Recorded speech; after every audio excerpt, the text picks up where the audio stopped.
We are drawing closer and closer to the attempted recall election of Governor Newsom here in California. And so we wanted to start to talk about some of those who, in theory, because of the way that the elections work here, could become the next governor. And one of the most high profile names is Larry Elder.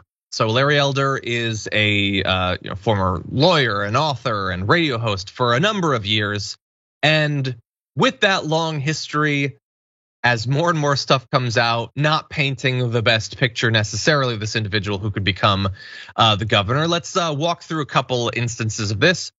In a book that he wrote back in 2002, he suggested that women aren't dedicated. He says, are there legitimate business reasons for a venture capitalist to ask a female entrepreneur whether and when she intends to have children? Hell yes. Elder defended venture capitalists asking women whether they plan to have children by comparing it to sports teams forbidding their players from engaging in hazardous conduct not related to their sport. Call it protecting an investment. I guess you could call it that. I can think of a few other things to call it. We got other examples of this, Brett, but what are you thinking so far? Governor Seems material? Like you sound a real nice guy. Yeah, he sounds horrible. He is horrible. Larry Elder sucks. Known suckitude. Let's find out more about him. So in the early 2000s, he maintained a page on his personal website, geocities.com/Larry Elder. I'm kidding, that's not what it was. On women and domestic violence statistics, citing 3 articles that alleged a narrative that violence against women was exaggerated for political gain of feminists, which is a crazy thing to believe, whether you believed it in the early 2000s or whether that's your response to literally every claim of sexual harassment or sexual assault today. Because look, this is obviously bad in the 2000s. It's also very common for those on the right now. Let's see, he mocked premenstrual syndrome, known as PMS, calling it "punish my spouse." He prominently promoted on his webpage a 1950s textbook on how to be a good wife that said women should have dinner ready and told them don't complain. He reposted an article on his website comparing single mothers on welfare to stray cats. I don't know the full extent of the metaphor. Maybe it was enlightening. I'm guessing not. He also, by the way, was accused by his ex-fiance of once waving a gun at her and other acts of intimidation throughout their relationship. It kind of goes on, but a pattern starts to develop where you kind of get an idea of how this guy views the more than 50% of the people that might soon be his constituents, whether they like it or not. Thoughts?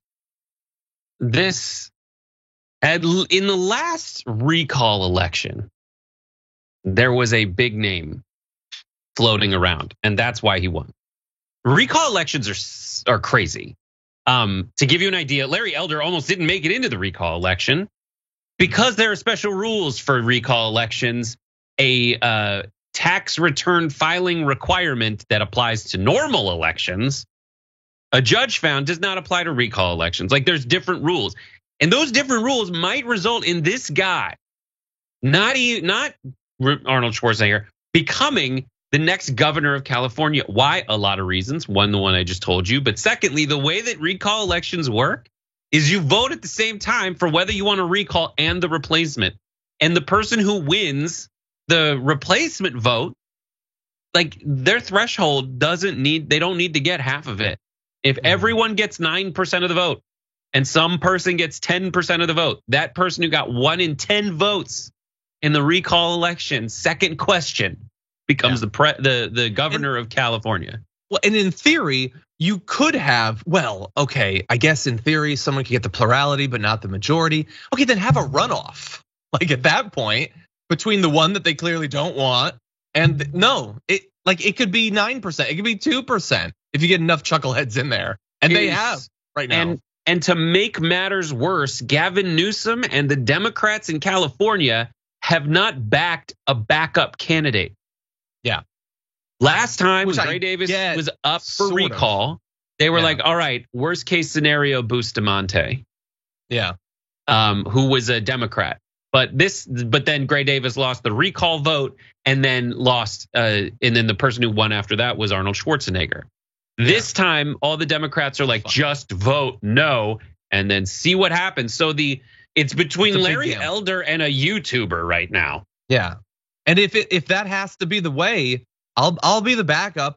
I'll put myself forward if they want. Kind of don't think they'll go down that road, but yeah, it's a crazy system. California's done a lot of experimentation. In some ways, I think it's positive, but we're about to find out how dark it could potentially go. Listen, Jesus. The right turn Okay, on final red. thought. California invented the right turn on red. Every other invention we've had has been so stupid.